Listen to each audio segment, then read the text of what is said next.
الحمد للہ رب العالمین والصلاة والسلام علی سید المرسلین وعلی آلہ وصحبہ اجمعین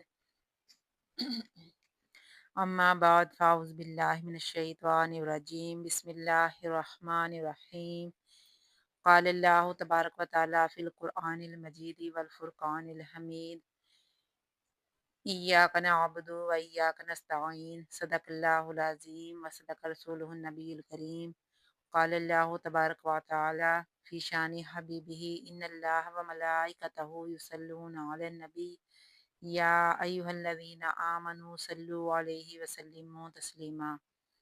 فرمان مصطفیٰ صلی اللہ علیہ وآلہ وسلم ہے کہ جو شخص مجھ پر درود پاک پڑھنا بھول گیا وہ جنت کا راستہ بھول گیا۔ تو آئیں مل کر آقا علیہ الصلوۃ والسلام کی بارگاہ میں درود والسلام کا ہدیہ پیش کریں۔ الصلاۃ والسلام علیکہ یا سیدی یا رسول اللہ، الصلاۃ والسلام علیکہ یا سیدی یا حبیب اللہ، الصلاۃ والسلام علیکہ یا سیدی یا نبی اللہ وعلی آلک و صحابک یا سیدی یا نور اللہ۔ حمد ہے اس اللہ جل شانہ کی جس نے حضرت محمد رسول اللہ صلی اللہ علیہ وآلہ وسلم کو پیدا فرمایا۔ درود ہو حضرت محمد رسول اللہ صلی اللہ علیہ وآلہ وسلم پر جنہوں نے اللہ کو ہم پر ظاہر فرمایا۔ حمد ہے اس اللہ تعالیٰ کی جس نے ہمیں انسان پیدا کیا۔ درود ہو اس آقا مصطفیٰ علیہ الصلوۃ والسلام پر جنہوں نے ہمیں مسلمان کیا۔ حمد ہے اس رب کریم کی جس نے ہمیں بولنا سکھایا۔ درود ہو اس نبی رؤوف الرحیم پر جس نے ہمیں کلمہ پڑھایا۔ اللہ تبارک و تعالیٰ کی حمد و ثنا اور درود حضور نور اکرم شفیع معظم صلی اللہ علیہ وآلہ وسلم پر پیش کرنے کے بعد آپ تمام ویورز کو فضا اسلامک چینل کی طرف سے السلام علیکم ورحمۃ اللہ وبرکاتہ۔ جیسا کہ آج کے ہمارے شیڈول کے مطابق ہمارا آج کا موضوع ترجمہ اور تفسیر ہے، جس میں ہم سورہ فاتحہ کی تفسیر کر رہے تھے۔ آج ہم سورہ فاتحہ کی آیت نمبر 4 ایاک نعبد و ایاک نستعین کی تفسیر کریں گے، جس میں ہم ایاک نعبد کی تفسیر پہلے کر چکے تھے۔ اس ویڈیو میں ہم و ایاک نستعین کی تفسیر کریں گے۔ تو ویور، جیسا کہ ہر ویڈیو میں بیان کرتی ہوں کہ ہمارا مقصد قرآن و حدیث کی تعلیمات آسان فہم انداز میں آپ تک پہنچانا ہے تاکہ آپ کے دلوں میں قرآن محبت کی محبت اجاگر ہو سکے۔ تو اس نیکی کے سفر میں ہمارا ساتھ دیں، ویڈیو کو مکمل سنا کریں اور لائک کر کے آگے بھی شیئر کیا کریں۔ جو ویورز جنہوں نے ابھی تک چینل کو سبسکرائب نہیں کیا، چینل کو سبسکرائب کر لیں اور بیل آئیکن کو کلک کرنا مت بھولیں تاکہ ہر نئی آنے والی ویڈیو پر نوٹیفیکیشن آپ کو مل سکے۔ آج انشاءاللہ ہم اسی آیت کے اگلے حصے وَإِيَّاكَ نَسْتَعِينُ کی تفسیر کریں گے۔ اس کا تعلق گزشتہ آیت سے چند طریقے سے ہے۔ اول یہ کہ سورہ فاتحہ میں چند مضمون ہیں۔ اس آیت کا تعلق گزشتہ آیت سے چند طریقے سے ہے۔ اول یہ کہ سورہ فاتحہ میں چند مضمون ہیں۔ پہلا خدا کی حمد، دوسرا اپنی بندگی کا اظہار، تیسرے اس سے دعا مانگنا۔ اس سے پہلے دو مضمون بیان ہو چکے ہیں، اب تیسرا شروع ہوتا ہے، مگر چونکہ دعا کے لیے ضروری ہے کہ کسی وسیلہ سے کی جائے، اس لیے اس سے پہلے عبادت کا ذکر ہوا اور بعد میں دعا کا، یعنی اے اللہ ہم تیری ہی عبادت کرتے ہیں اور عبادت کے وسیلہ سے تجھ سے مدد چاہتے ہیں۔ تفسیر عزیزی، اسی لیے مصیبتوں کے وقت نمازیں پڑھ کر صدقات وغیرہ کر کے نیک اعمال کر کے دعائیں کی جاتی ہیں تاکہ وہ عبادات قبول دعا کا وسیلہ بنے۔ تو یہاں ایک نقطے کی بات بیان کرتی چلوں۔ اس سے پہلے معلوم ہوا کہ ہر دعا میں حضور صلی اللہ علیہ وآلہ وسلم کا وسیلہ پکڑنا ضروری ہے، کیونکہ حضور صلی اللہ علیہ وآلہ وسلم کی بارگاہ میں حاضری بھی رب کی عبادت ہے اور ہر عبادت دعا کا وسیلہ ہے۔ رب نے فرمایا وَابْتَغُوا إِلَيْهِ الْوَسِيلَةَ، دوسرے اس طرح کہ اس سے پہلے فرمایا گیا تھا کہ اے اللہ ہم تیری عبادت کرتے ہیں، اب عرض کیا جا رہا ہے خدایا اس عبادت کو مکمل کرنے میں ہم تجھ سے مدد چاہتے ہیں، یعنی شروع کرنا ہمارا کام ہے، اس کو انجام پر پہنچانا تیرا کام۔